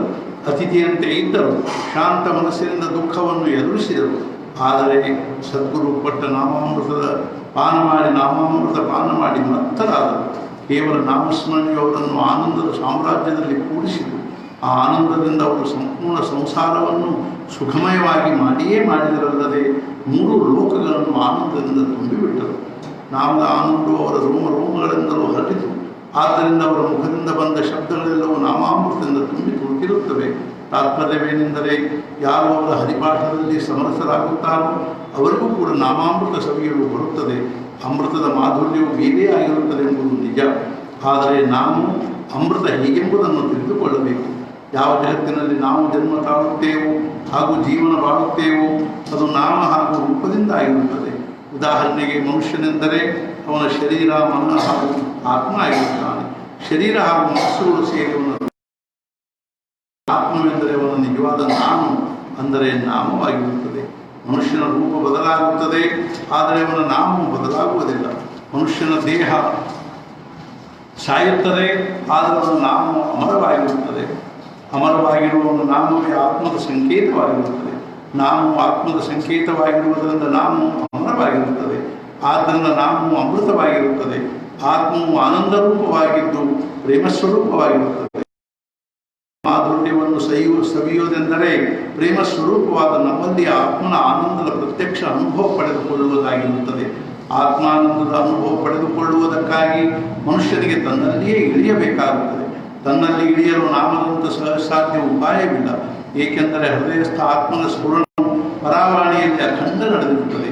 ಅದು ಓಂಕಾರ ಸ್ವರೂಪವಾಗಿರುತ್ತದೆ. ಆ ಸ್ಫುರಣದವರೆಗೆ ತಲುಪಲು ಸದ್ಗುರು ಕೊಟ್ಟ ನಾಮವೇ ಉಪಯೋಗವಾಗುತ್ತದೆ. ಗುರುವ ಕೊಟ್ಟ ನಾಮವು ಮೂಲತಃ ಮರೆಯಬಾರದು. ಆ ನಾಮಕ್ಕೆ ಸ್ಥಳದ ಬಂಧನವಿಲ್ಲ, ಅದಕ್ಕೆ ಕಾಲದ ಝಡ ತಾಕುವುದಿಲ್ಲ. ಪ್ರಾರಂಭದಿಂದ ಕೊನೆಯವರೆಗೂ ಅದು ಏಕರೂಪವಾಗಿರುತ್ತದೆ. ಅದು ಬೆಳೆಯುವುದಿಲ್ಲ ಅಥವಾ ಸವಿಯುವುದಿಲ್ಲ. ಅದಕ್ಕೆ ನಾಮಕ್ಕೆ ಮನುಷ್ಯನ ಉತ್ತಮ ಕೆಟ್ಟ ಪರಿಸ್ಥಿತಿಯ ಪರಿಣಾಮವಾಗುವುದಿಲ್ಲ. ಅದಕ್ಕೆ ಏಕಾಂತವೇ ಬೇಕೆಂದೇನೂ ಇಲ್ಲ, ಹಾಗೂ ಲೋಕಾಂತವು ಬೇಡವೆಂದೇನೂ ಇಲ್ಲ. ಅದಕ್ಕೆ ರೋಗವು ಅಡ್ಡಿಯುಂಟು ಮಾಡುವುದಿಲ್ಲ, ಹಾಗೂ ನಿರೋಗಿತನವು ಸಹಾಯ ಮಾಡುತ್ತದೆಂದೇನೂ ಇಲ್ಲ. ದೇಹದ ಯಾವುದೇ ಅವಸ್ಥೆಯಲ್ಲಿ ಮನುಷ್ಯನಿಗೆ ಅಂತರಂಗದಲ್ಲಿ ನಾಮವನ್ನು ನಡೆಸಲು ಬರುತ್ತದೆ. ಸ್ವಲ್ಪ ಶ್ರದ್ಧೆಯಿಂದ ಹಾಗೂ ಜಿಗುಟುತನದಿಂದ ಯಾರು ನಾಮದ ಅಭ್ಯಾಸ ಮಾಡುತ್ತಾರೋ ಅವರು ತಮ್ಮಲ್ಲಿ ತಾವು ಬಹಳ ಆಳದವರೆಗೂ ಹೋಗುತ್ತಾರೆ. ಬಹಳಷ್ಟು ಆಳವಾಗಿ ಹೋದ ಮೇಲೆ ಮನುಷ್ಯನಿಗೆ ಜ್ಯೋತಿಯ ದರ್ಶನವಾಗುತ್ತದೆ. ಜ್ಯೋತಿಯ ದರ್ಶನದ 2 ಪ್ರಕಾರಗಳು ಇರುತ್ತವೆ. ಮೊದಲನೇ ಪ್ರಕಾರವೆಂದರೆ ಮನುಷ್ಯನು ಪೂರ್ವ ಪುಣ್ಯದಿಂದ ಯಾರಾದರೊಬ್ಬ ಸತ್ಪುರುಷರ ಕಕ್ಷೆಯಲ್ಲಿ ಬರುತ್ತಾನೆ, ಸಂತರು ಅವನಿಗೆ ನಾಮ ಕೊಡುತ್ತಾರೆ. ಒಂದು ವೇಳೆ ಮನುಷ್ಯನು ಮನಪೂರ್ವಕ ನಾಮದ ಅಭ್ಯಾಸ ಮಾಡಿದ್ದಾದರೆ ಅವನ ಮನಸ್ಸು ನಾಮದಲ್ಲಿ ಹೆಚ್ಚು ಕಡಿಮೆ ರಮಿಸುತ್ತದೆ. ಅದರಿಂದ ಅವನು ಅತೀಂದ್ರಿಯ ಕ್ಷೇತ್ರದಲ್ಲಿ ಪ್ರವೇಶಿಸುತ್ತಾನೆ. ಅಲ್ಲಿ ಅವನಿಗೆ ಮೊದಲು ಜ್ಯೋತಿ ಅಥವಾ ಪ್ರಕಾಶದ ದರ್ಶನವಾಗುತ್ತದೆ. ಇನ್ನು ಎರಡನೇ ಪ್ರಕಾರವೆಂದರೆ ನಾಮದಲ್ಲಿ ರಮಿಸುವ ಪರಿಣಾಮವು ಮನಸ್ಸಿನ ಮೇಲಾಗುತ್ತದೆ. ಅದರಿಂದ ಮನುಷ್ಯನಿಗೆ ಮನಸ್ಸಿನಲ್ಲಿ ಭಗವಂತನ ಅಸ್ತಿತ್ವದ, ಸಾನ್ನಿಧ್ಯದ ಹಾಗೂ ಸಹವಾಸದ ಹೆಚ್ಚು ಕಡಿಮೆ ಸ್ಪಷ್ಟ ಅರಿವು ಅನುಭವಕ್ಕೆ ಬರುತ್ತದೆ. ಈ ಅನುಭವದಿಂದ ಮನುಷ್ಯನ ಜೀವನ ಒಂದು ಹೊಸ ಹಾಗೂ ಪ್ರಸನ್ನ ಮಟ್ಟದಲ್ಲಿ ಆರೂಢವಾಗುತ್ತದೆ. ಅದರ ವ್ಯವಹಾರ ಮಾಡುವುದೆಂದರೆ ಜೀವನದಲ್ಲಿ ಸಂಗೀತ ನಿರ್ಮಾಣ ಮಾಡುವುದೆಂದು ತಿಳಿಯಬೇಕು. ಅದರ ಅಧೀನನಾಗಿ ಬದುಕುವುದರಲ್ಲಿ ಒಂದು ಅತೀಂದ್ರಿಯ ಆನಂದ ಅನುಭವಕ್ಕೆ ಬರುತ್ತದೆ. ಕೊನೆಗೆ ಅದರಲ್ಲಿ ಸಮರಸವಾಗುವುದರಿಂದ ಜೀವನವು ಪರಮಾನಂದದಿಂದ ತುಂಬಿಬಿಡುತ್ತದೆ. ನಾಮದಲ್ಲಿ ನಾಮಿಯು ಅಂದರೆ ಭಗವಂತನ ಸಂತರು ಕೊಟ್ಟ ನಾಮದಲ್ಲಿ ಅದು ಕಾರ್ಯಾನ್ವಿತವಾಗುತ್ತದೆ. ಮಾವಿನ ಗೊಪ್ಪದಲ್ಲಿ ಸಂಪೂರ್ಣ ಮಾವಿನ ವೃಕ್ಷವಿರುತ್ತದೆ. ಅದು ಅವ್ಯಕ್ತ ರೂಪದಿಂದ ಅದರಲ್ಲಿರುತ್ತದೆ. ತೋಟಿಗನು ಆ ಗೊಪ್ಪವನ್ನು ಭೂಮಿಯಲ್ಲಿ ಬಿತ್ತುತ್ತಾನೆ. ಆಗ ಅವ್ಯಕ್ತ ದಶೆಯಲ್ಲಿರುವುದನ್ನು ವ್ಯಕ್ತ ದಶೆಗೆ ಬರುವುದಕ್ಕಾಗಿ ಮಾರ್ಗ ಮಾಡಿಕೊಡುತ್ತಾನೆ. ಅದರಂತೆ ಮನುಷ್ಯನ ಹೃದಯದಲ್ಲಿ ಆನಂದವು ಆತ್ಮವಿರುತ್ತದೆ ಎನ್ನುವ ನಿಜ. ಆದರೆ ಅದು ಅವ್ಯಕ್ತವಾದ್ದರಿಂದ ಇದ್ದೂ ಇಲ್ಲದಂತಾಗಿರುತ್ತದೆ. ನಾಮಸ್ಮರಣೆಯಿಂದ ಅದು ವ್ಯಕ್ತ ದಶೆಗೆ ಬರುತ್ತದೆ. ಈ ನಾಮಸ್ಮರಣೆಯು ಆತ್ಮವನ್ನು ಜಾಗೃತಗೊಳಿಸುವ ಚಮತ್ಕಾರವಾಗಿರುತ್ತದೆ. ಕಬ್ಬಿಣದಂಥ ಹೀನ ಧಾತುವನ್ನು ಬಂಗಾರ ಮಾಡುವ ರಸಾಯನ ಕ್ರಿಯೆಗೆ ಕಿಮಯ ಅನ್ನುತ್ತಾರೆ. ನಾಮಸ್ಮರಣೆಯು ಮನುಷ್ಯ ಜೀವನವನ್ನು ದಿವ್ಯಗೊಳಿಸುತ್ತದೆ. ಉಪನಿಷತ್ತುಗಳಲ್ಲಿ ಮನುಷ್ಯನ ಜೀವಕ್ಕೆ ಪಕ್ಷಿಗಳ ಉಪಮೆ ಕೊಟ್ಟಿರುತ್ತಾರೆ. ಜೀವರೂಪಿ ಪಕ್ಷಿಯು ದೇಹರೂಪಿ ವೃಕ್ಷದ ಮೇಲೆ ಇರುತ್ತದೆ. ಅಲ್ಲಿ ಅದು ಸುಖ ದುಃಖಗಳ ಫಲಗಳನ್ನು ತಿನ್ನುತ್ತದೆ. ವಾಸ್ತವಿಕವಾಗಿ ಜೀವ ಹಾಗೂ ಶಿವ ಎರಡೂ ಹಂಸವಾಗಿರುತ್ತವೆ. ಆದರೆ ಜೀವನವು ಭ್ರಮೆಯಿಂದ ಮೃತ್ಯುವಿನ ಅಧೀನವಾಗಿರುವುದರಿಂದ ನಮ್ಮ ಹಂಸತನವನ್ನು ಮರೆತಿರುವೆವು. ಪಕ್ಷಿಗಳಲ್ಲಿ ಹಂಸ ಪಕ್ಷಿ ಅತ್ಯಂತ ಶ್ರೇಷ್ಠವೆಂದು ತಿಳಿಯುತ್ತಾರೆ. ಅದು ಸರಸ್ವತಿಯ ವಾಹನವಾಗಿರುತ್ತದೆ. ಹಂಸ ಪಕ್ಷಿಯ 3 ವೈಶಿಷ್ಟ್ಯಗಳಿರುತ್ತವೆ. 1. ಹಂಸ ಪಕ್ಷಿಯು ದೇಹದಿಂದ ಶುಭ್ರವಾಗಿರುತ್ತದೆ. ಅದರ ಚುಂಚವು ಅತ್ಯಂತ ಕೆಂಪು ಹಾಗೂ ಮೃದುವಾಗಿರುತ್ತದೆ. ಮೃತ್ಯುವಿನ ಅಶುದ್ಧತೆಯ ಹಾಗೂ ಅಪವಿತ್ರತೆಯ ಬಣ್ಣವು ಕಪ್ಪಾಗಿರುತ್ತದೆ. 2. ಆದ್ದರಿಂದ ಹಂಸಕ್ಕೆ ಮೃತ್ಯುವಿನ ಹೊಲಸಿನ ಅಪವಿತ್ರತೆ ಹಾಗೂ ಕೆಸರಿನ ಸ್ಪರ್ಶವು ಸಹನೆಯಾಗುವುದಿಲ್ಲ. ಹಾಗೂ ಅಶುದ್ಧ ಭಕ್ಷಣ ಮಾಡುವ ಜೀವ ಅಮೃತ ಸ್ವರೂಪವಾಗಿರುತ್ತದೆ. ಆತ್ಮ ಸಾಕ್ಷಾತ್ಕಾರ ಹೊಂದಿದ ಜೀವಕ್ಕೆ ಹಂಸರೆಂದು ಅನ್ನುತ್ತಾರೆ. ಅಂದರೆ ದೃಶ್ಯದ ನಾದಕ್ಕೆ ಬಿದ್ದ ಜೀವವು ಮರಣಾಧೀನವಾಗಿರುತ್ತದೆ. ನಮ್ಮ ಮೂಲ ಶುಭ್ರವರ್ಣ ಕಳೆದುಕೊಳ್ಳುತ್ತೇವೆ ಹಾಗೂ ಕಪ್ಪಾಗುತ್ತೇವೆ. ಸಂತರು ಜೀವಕ್ಕೆ ನಾಮ ಕೊಡುತ್ತಾರೆ. ಆ ನಾಮದಿಂದ ಮುಕ್ತವಾಗುತ್ತದೆ. ನಮ್ಮ ಶುಭ್ರತನವೆಂದರೆ ದೃಶ್ಯದಿಂದ ಮುಕ್ತವಾಗುವ ಅವಸ್ಥೆ ಸಂಪಾದಿಸುವುದಾಗಿರುತ್ತದೆ. 3. ಹಾಲಿನಲ್ಲಿ ನೀರು ಕೂಡಿಸಿದ್ದರೆ ಹಂಸ ತನ್ನ ಚುಂಚಿನಿಂದ ಅದರಲ್ಲಿ ಹಾಲನ್ನು ಅಷ್ಟೇ ಶೋಷಿಸಿಕೊಳ್ಳುತ್ತದೆ. ಹಂಸಗಳಲ್ಲಿ 2 ಪ್ರಕಾರಗಳಿರುತ್ತವೆ. ಸಾಮಾನ್ಯ ಹಂಸಗಳು ಕಮಲಗಳಿಂದ ತುಂಬಿದ ಸರೋವರಗಳಲ್ಲಿ ನಾಮಸ್ಮರಣೆಯ ಆಧಾರದಿಂದ ತಮ್ಮ ಅಂತರಂಗದಲ್ಲಿ ಇಳಿದು ಆತ್ಮಾನಂದದ ಸರೋವರದಲ್ಲಿ ವಿಹಾರ ಮಾಡುವ ಆತ್ಮಜ್ಞಾನಿಗಳು ಸಾಮಾನ್ಯ ಹಂಸರೆಂದು ತಿಳಿಯಬೇಕು. ಇಂಥ ಮನುಷ್ಯರಿಗೆ ದೃಶ್ಯ ರೂಪದ ಅಶುದ್ಧದ ಸ್ಪರ್ಶವಾಗುವುದಿಲ್ಲ. ಆ ಸ್ಪರ್ಶ ಅವರಿಗೆ ಸಹನೆಯಾಗುವುದಿಲ್ಲ. ಈ ಜನರು ಸಮಾಜವೆಂಬ ಸರೋವರದ ಶೋಭೆಯಾಗಿರುತ್ತಾರೆ. ಅವರು ಹೋದ ಮೇಲೆ ಸರೋವರವು ಹಾಳು ಸುರಿದಂತೆ ಕಾಣುತ್ತದೆ. ಇನ್ನೊಂದು ಪ್ರಕಾರದ ಹಂಸರೆಂದರೆ ಪರಮಹಂಸರಾಗಿರುತ್ತಾರೆ. ಅವರಿಗೆ ವಿಶ್ವದಲ್ಲಿ ಪರಮಾತ್ಮನ ಹೊರತು ಬೇರೆ ಏನೂ ಕಾಣುವುದಿಲ್ಲ. ಅವರು ವಿಶ್ವ ಮನಸ್ಸಿನ ದಿವ್ಯ ಮಾನಸ ಸರೋವರದಲ್ಲಿ ನಿರಂತರ ವಿಹಾರ ಮಾಡುತ್ತಾರೆ. ಅವರು ಮನುಷ್ಯ ದೇಹದಲ್ಲಿ ಇರುತ್ತಾರೆ. ಆದರೆ ಅವರು ಪರಾಕಾಷ್ಠೆಯ ಅಹಂಕಾರ ಶೂನ್ಯರಾಗಿರುತ್ತಾರೆ. ಅವರು ಸೂರ್ಯನಂತೆ ಇರುತ್ತಾರೆ. ಅವರ ಕೇವಲ ಇರುವಿಕೆಯಿಂದಲೇ ಎಷ್ಟೋ ಜೀವಗಳು ನಾಮವನ್ನು ಸ್ವೀಕರಿಸುತ್ತವೆ ಹಾಗೂ ಆತ್ಮ ಸಾಕ್ಷಾತ್ಕಾರದ ಮಾರ್ಗ ಕ್ರಮಿಸತೊಡಗುತ್ತಾರೆ. ಅವರ ಕೇವಲ ದೃಷ್ಟಿಪಾತದಿಂದ ಪಾಪ ಮಾರ್ಗ ಬಿಟ್ಟು ಪುಣ್ಯ ಮಾರ್ಗ ಸ್ವೀಕರಿಸುತ್ತಾರೆ. ಆಕಾರಕ್ಕೆಲ್ಲ ಬಂದದ್ದೆಲ್ಲವನ್ನು ಕಾಲು ತಿಂದು ಹಾಕುತ್ತದೆ. ಆದರೆ ಪರಮಹಂಸರ ಜೀವನದ ಸಂಕೇತಗಳು, ಅವರ ಶಬ್ದಗಳು ಚಿರಂತನ ಉಳಿಯುತ್ತವೆ. ಅವು ಯುಗಾನುಯುಗಗಟ್ಟಲೆ ಜಗತ್ತಿನ ಉದ್ಧಾರ ಮಾಡುತ್ತವೆ. ಮಾನವ ದೇಹದಲ್ಲಿ ಇರುವ ಆತ್ಮನಿಗೆ ತಂದ ಅರಿವು ಮಾಡಿಕೊಡುವ ವಿದ್ಯೆ ನಾಮಸ್ಮರಣೆಯಾಗಿರುತ್ತದೆ. ಆ ವಿದ್ಯೆಯ ಸರ್ವೋತ್ತಮ ವರ್ಣನೆಯ ಹರಿಪಾಠದಲ್ಲಿ ಪ್ರಾಪ್ತವಾಗುತ್ತದೆ. ದೇವರಲ್ಲಿ ಯಾರಾದರೂ ಪರಮಹಂಸರು ಸತ್ತಾರೂಪದಿಂದ ಇದ್ದೇ ಇರುತ್ತಾರೆ. ನಾಮ ತೆಗೆದುಕೊಳ್ಳುತ್ತಾ ಹೋಗುವುದರಿಂದ ಅವರ ಅಸ್ತಿತ್ವದ ಅರಿವು ಆಗುವುದೇ ಅವರ ಅನುಭವವೆಂದು ತಿಳಿಯಬೇಕು. ಅವರ ಅನುಭವ ಬಂದಿತೆಂದರೆ ನಾವು ಮನಸ್ಸಿನಿಂದ ನಮ್ಮ ಕೈಯನ್ನು ಅವರ ಕೈಯಲ್ಲಿ ಕೊಡಬೇಕು ಹಾಗೂ ಸ್ವಸ್ಥ ಚಿತ್ತರಾಗಿ ಜೀವನದ ದಾರಿ ನಡೆಯಬೇಕು. ನಾಮಸ್ಮರಣೆಯಿಂದಲೇ ಅವರ ಕೈಯನ್ನು ಗಟ್ಟಿಯಾಗಿ ಹಿಡಿಯಲು ಬರುತ್ತದೆ. ಆಗ ಮೃತ್ಯುವಿನಿಂದಾಗಿ ದೇಹ ಬಿಟ್ಟರೂ ನಾಮ ಹಾಗುವುದನ್ನು ಕೊಡುವ ಸದ್ಗುರುಗಳು ನಮ್ಮ ಮುಂದೆ ಸರಿಯಾಗಿಯೇ ಬರುತ್ತಾರೆ. ಅವರು ಜೀವವನ್ನು ಯೋಗ್ಯ ಸ್ಥಾನದಲ್ಲಿ ಹಾಗೂ ಯೋಗ್ಯ ಅವಸ್ಥೆಯಲ್ಲಿ ಇಡುತ್ತಾರೆ. ಯೋಗ್ಯ ಸಮಯದಲ್ಲಿ ನಾಮದ ಅಭ್ಯಾಸವು ಮುಂದೆ ಸರಿಯಾಗಿ ನಡೆಯುವಂಥ ಸ್ಥಾನದಲ್ಲಿ ಅವರು ಜೀವಕ್ಕೆ ಜನ್ಮ ಕೊಡುತ್ತಾರೆ. ಸ್ವಲ್ಪದಲ್ಲಿ ಹೇಳಬೇಕೆಂದರೆ ಉತ್ತಮ ಮರಣ ಬರುವುದನ್ನು ನಾಮವು ಕಲಿಸುತ್ತದೆ. ಭಗವಂತನ ನಾಮಕ್ಕೆ ಬಾಧೆ ತರುವಂಥ ಶಕ್ತಿಯು ದೃಶ್ಯ ವಿಶ್ವದಲ್ಲಿಯೇ ಇಲ್ಲ. ಆತ್ಮಬುದ್ಧಿಯಲ್ಲಿಂದ ಸ್ಫುರಿಸುವುದರಿಂದ ಅದು ಸಂಪೂರ್ಣ ನಿರ್ದೋಷವಾಗಿರುತ್ತದೆ. ದೇಹದ ಹಾಗೂ ಮನಸ್ಸಿನ ಸರ್ವ ಅವಸ್ಥೆಗಳಲ್ಲಿ ಆದ್ದರಿಂದ ಅದು ಜೀವದ ನಿಜವಾದ ಸಂಗಾತಿಯಾಗಿರುತ್ತದೆ. ಅದರ ಸಹವಾಸದಿಂದಲೇ ಆತ್ಮಜ್ಞಾನ ಉದಯವಾಗುತ್ತದೆ. ಏಕೆಂದರೆ ನಾಮಸ್ಮರಣೆಯನ್ನು ಗಟ್ಟಿಯಾಗಿ ಹಿಡಿಯುವವನ ಮೇಲೆ ಕೃಪೆ ಮಾಡದ ಹೊರತು ಭಗವಂತನಿಗೆ ಸ್ವಸ್ಥತೆ ಅನಿಸುವುದಿಲ್ಲ. ಜಾನಕಿ ಜೀವನ ಸ್ಮರಣ ಜಯ ಜಯ ರಾಮ ಶ್ರೀರಾಮ ಸಮರ್ಥ. ಸಂತರು ಆತ್ಮಾನಂದದ ಮಾನಸ ಸರೋವರದಲ್ಲಿ ಅಷ್ಟೇ ಇರದೆ ಪ್ರಪಂಚದ ಗುಂಡಿಯಲ್ಲಿ ಹಾಗೂ ಅದರ ಕೆಸರಿನಲ್ಲಿ ಬಂದಿರುತ್ತಾರೆ. ಅವರು ಆ ಬಲಸು ನೀರನ್ನು ಭಗವಂತನ ಪ್ರೇಮದ ಗಂಗೆಯನ್ನಾಗಿ ಮಾಡಿರುತ್ತಾರೆ. ಇದೇ ಅವರ ನಿಜವಾದ ಪುರುಷಾರ್ಥವಾಗಿರುತ್ತದೆ. ಆ ಗುಂಡಿಯಲ್ಲಿಯ ನೀರು ಕೂಡ ಮೂಲದಲ್ಲಿ ಶುದ್ಧ ಉಗಮದಿಂದ ಬಂದದ್ದಾಗಿರುತ್ತದೆ. ಶ್ರೀ ಮಹಾರಾಜರು ಕುಂಡಲೀಕವರದಾಹಾರಿ ವಿಠ್ಠಲ ಶ್ರೀ ಜ್ಞಾನದೇವ ತುಕಾರಾಮ್ पंढरीनाथ महाराज की जय. जय जय रघुवीर समर्थ. श्री अनंत कोटि ब्रह्मांड नायक राजाधिराज सच्चिदानंद सद्गुरु श्री ब्रह्म चैतन्य महाराज की जय. सद्गुरु श्री ब्रह्मानंद महाराज की जय. जय जय रघुवीर समर्थ. श्री राम समर्थ. ಸದ್ಗುರು ಶ್ರೀ ಬ್ರಹ್ಮ ಚೈತನ್ಯ ಮಹಾರಾಜರ ಅನುಗ್ರಹದಿಂದ ನಾವು ಇಬ್ಬರು ಮಹಾನ್ ಸತ್ಪುರುಷರ ದಿವ್ಯವಾಗಿರ್ತಕ್ಕಂಥ ವಾಣಿಗಳನ್ನು ಶ್ರವಣ ಮಾಡಿದ್ವಿ. ಸಮರ್ಥ ಶ್ರೀ ರಾಮದಾಸ ಸ್ವಾಮಿಗಳ ಮನೋಬೋಧಕ ಶ್ಲೋಕಗಳನ್ನು ಹಾಗೂ ಆಧ್ಯಾತ್ಮಿಕ ಅನುಭವಗಳ ಚಕ್ರವರ್ತಿಯಾಗಿರುವಂಥ ಶ್ರೀ ಜ್ಞಾನೇಶ್ವರ ಮಹಾರಾಜರ ಹರಿಪಾಠವನ್ನು ಶ್ರವಣ ಮಾಡಿದ್ವಿ. ಇದು ನಮ್ಮ ನಿಮ್ಮೆಲ್ಲರ ಜೀವನದಲ್ಲಿ ಒಂದು ಅತ್ಯಂತ ಅಮೃತಪ್ರಾಯವಾಗಿರ್ತಕ್ಕಂಥ ಒಂದು ಸುಸಂಧಿ ಸದವ ಕಾಲ. ಈ ಒಂದು ನೆನಪನ್ನು ನಾವು ನಮ್ಮ ಹತ್ತಿರ ಸಂಗ್ರಹವಾಗಿಟ್ಟುಕೊಂಡು ಈ ಒಂದು ವಾಚನವನ್ನು ನಾವು ನಮ್ಮ ಹತ್ತಿರ ಸಂಗ್ರಹವಾಗಿಟ್ಟುಕೊಂಡು ನಾವು ನಿಯಮಿತವಾಗಿ ಮೇಲಿಂದ ಮೇಲೆ ಇದನ್ನು ಶ್ರವಣ ಮಾಡುವ ವಾಚನ ಮಾಡುವ ರೂಢಿಯನ್ನಿಟ್ಟುಕೊಳ್ಳಬೇಕು. ತಿಂಗಳಿಗೊಮ್ಮೆ, 2 ತಿಂಗಳಿಗೊಮ್ಮೆ, 3 ತಿಂಗಳಿಗೊಮ್ಮೆ ಒಂದೊಂದು ಗ್ರಂಥವನ್ನು ನಾವು ನಮಗೆ ಅನುಕೂಲವಾಗುವಂಥ ಒಂದು ಕಾಲಾವಕಾಶಕ್ಕನುಸಾರವಾಗಿ ನಾವು ಇದನ್ನು ಶ್ರವಣ ಮಾಡ್ತಾ ಇದ್ದರೆ ಯಾವ ಭಗವಂತನ ನಾಮಕ್ಕಾಗಿ ಸದ್ಗುರು ಶ್ರೀ ಬ್ರಹ್ಮಚೈತನ್ಯ ಮಹಾರಾಜರು ತಮ್ಮ ಆಯುಷ್ಯವನ್ನೇ ಹಾಕಿದರು ಆ ಭಗವಂತನ ನಾಮದ ನಿಜವಾದ ಸ್ವರೂಪವೇನು ಅನ್ನುವುದನ್ನು ಅವರು ನಮ್ಮಂಥ ಸಾಮಾನ್ಯ ಜನರಿಗೆ ತಿಳಿಯುವಂಥ ರೀತಿಯಲ್ಲಿ ಸಾಕಷ್ಟು ಪ್ರಮಾಣದಲ್ಲಿ ಹೇಳಿದ್ದಾರೆ.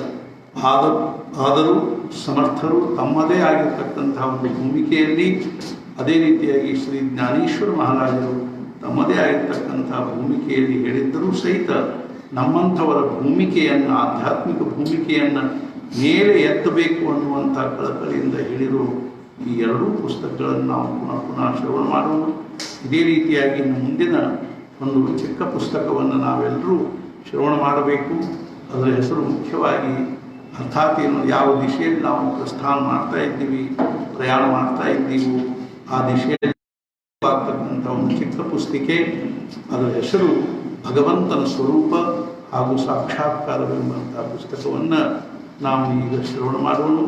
ಅದಾದ ಮೇಲೆ ಮುಂದಿನ ಪುಸ್ತಕವನ್ನು ಯಾವುದನ್ನು ನಾವು ಶ್ರವಣ ಮಾಡಬೇಕು, ಈ ಮಾಧ್ಯಮದ ಮೂಲಕವಾಗಿ ನಾವು ಯಾವ ಪುಸ್ತಕವನ್ನು ನಮ್ಮ ಈ ಒಂದು ಅರ್ಥಾತ್ ಏಕಾಂತವಾಸದ ಅವಧಿಯ ಒಳಗಾಗಿ ನಮಗೆ ಎಷ್ಟು ಹೆಚ್ಚಿಗೆ ನಾವು ಈ ಪುಸ್ತಕಗಳನ್ನು ಶ್ರವಣ ಮಾಡೋಣ ಅಂತ ತಿಳ್ಕೊಂಡು ಹೇಳಿ, ಅರ್ಥಾತ್ ನಾಳಿನಿಂದ ಭಗವಂತನ ಸ್ವರೂಪ ಹಾಗೂ ಸಾಕ್ಷಾತ್ಕಾರವೆಂಬ ನಮಗೆ ಬೇಕಾಗಿರ್ತಕ್ಕಂಥ ಮುಖ್ಯ ವಿಚಾರಗಳನ್ನು ನಾವು ಶ್ರವಣ ಮಾಡೋಣ.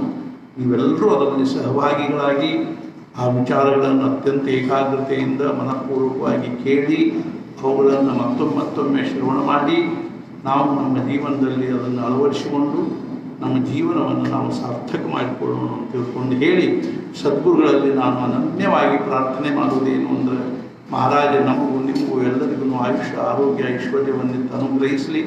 ಮತ್ತು ಮುಖ್ಯವಾಗಿ ನಮಗೆ ಭಗವಂತನಲ್ಲಿ ಭಕ್ತಿ, ನಾಮದಲ್ಲಿ ಪ್ರೇಮ ಹಾಗೂ ಸದ್ಗುಣದ ಅನನ್ಯವಾಗಿರ್ತಕ್ಕಂಥ ನಿಷ್ಠೆಯನ್ನು ಕೊಡಲಿ ಅಂತ ತಿಳ್ಕೊಂಡು ಪ್ರಾರ್ಥನೆ ಮಾಡಿ ಮಹಾರಾಜರು ಎಲ್ಲರನ್ನೂ ಅನುಗ್ರಹಿಸಲಿ ಅಂತ ಮತ್ತೊಂದು ಸಲ ಪ್ರಾರ್ಥನೆ ಮಾಡಿ ಕುಂಡಲೀಕ ವರದೆ ಹರಿ ವಿಠ್ಠಲ ಶ್ರೀ ಜ್ಞಾನದೇವ ತುಕಾರಾಮ पंढरीनाथ महाराज की जय जय जय रघुवीर समर्थ।